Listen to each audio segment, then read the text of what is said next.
friends, today's story is We Capture a Ghost. Do you believe in ghosts?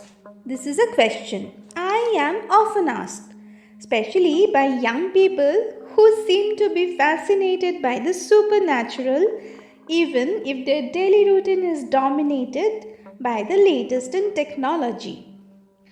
Well, I don't actually believe in ghosts, I have to admit, but I do see or hear them from time to time. I guess we all see ghosts occasionally. Those faces of strangers passing by, teasingly familiar, although we are unable to place them. Did we know them in some former life? Have we met them in our dreams? What are ghosts after all? But the phantoms who people our dreams. Some we recognize, other we meet for the first time. I do hear ghosts occasionally. That tapping on the window pane late at night when I am only half asleep. Is it a moth or a bat or some passing spirit trying to make me aware of its presence? I cannot see anything even if I put my face to the glass. But then we cannot see the wind, although it is always present, invisible wind, sometimes gentle, sometimes demonic. And here I must tell you about little ghost my grandparents captured. I came down from boarding school one winter when I was 12 or 13 and went to stay with my grandparents in their old house in Dera. They gave me a room to myself. A room that really belonged to my Uncle Cain. But he refused to stay in it because he did not like having his sleep disturbed by strange noises. Uncle Cain could fall asleep at any time of the day or night, and usually did. There was a large wooden trunk in a corner of the room, very heavy and solid, so heavy that I could barely move it an inch or two. It was always locked and Granny had the key.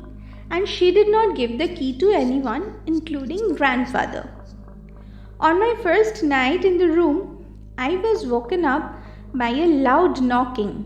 I got up and opened the bedroom door, but there was no one outside. As soon as I was back in bed, the knocking started again, and I realized that it was coming from inside the wooden trunk. This knocking continued on and off throughout the night. Next day, when I told grandfather about it, he just laughed and said, "Oh, that's our resident ghost. We had to catch him and lock him up. He was becoming a real nuisance. A very mischievous fellow, always breaking things, and when he was in a temper, throwing furniture about, leaving doors and windows open, frightening your Aunt Mabel. He is a wicked pret, an Indian version of poltergeist, and we had to lock him up." "But how did you manage that?" I asked. "How do you catch a ghost?"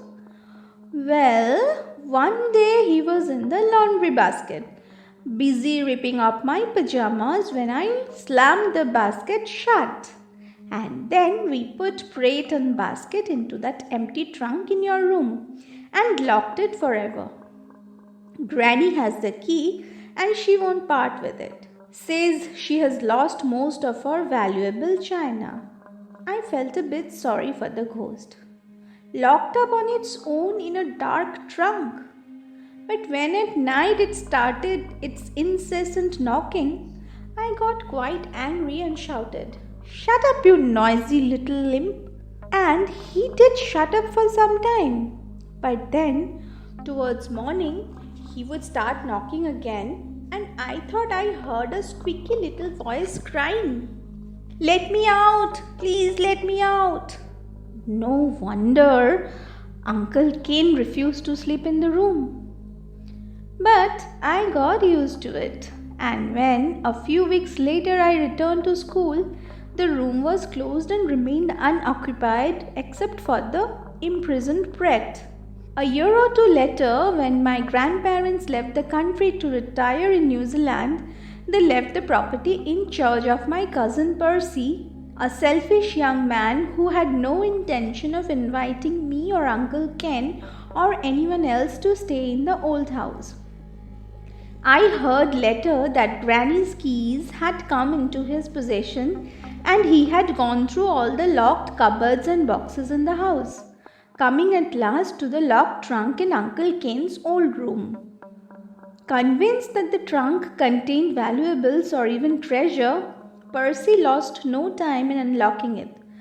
But when he raised the lid, there was a rush of fetid air and he fell over as something soft and clammy embraced him. Percy rushed from the room, but the grateful Pret, freed at last, was after him, following him from room to room and then all over garden and Mango Grove. Cousin Percy packed his bags and fled to Bombay, where he had a flat on the seafront. But the ghost clung to him and followed him everywhere. Percy took on a passage to Arab Dhau and sailed for the coast of Africa. But there was no escape. He was last seen on a beach in Zanzibar, playing with a pet lobster and holding an animated conversation with an invisible companion, presumably the ever-present Pret. And what of the old house? Well, Uncle Ken moved in and lived there quite comfortably for the rest of his days, making a modest living from the proceeds of the mangoes and papayas in grandfather's orchard.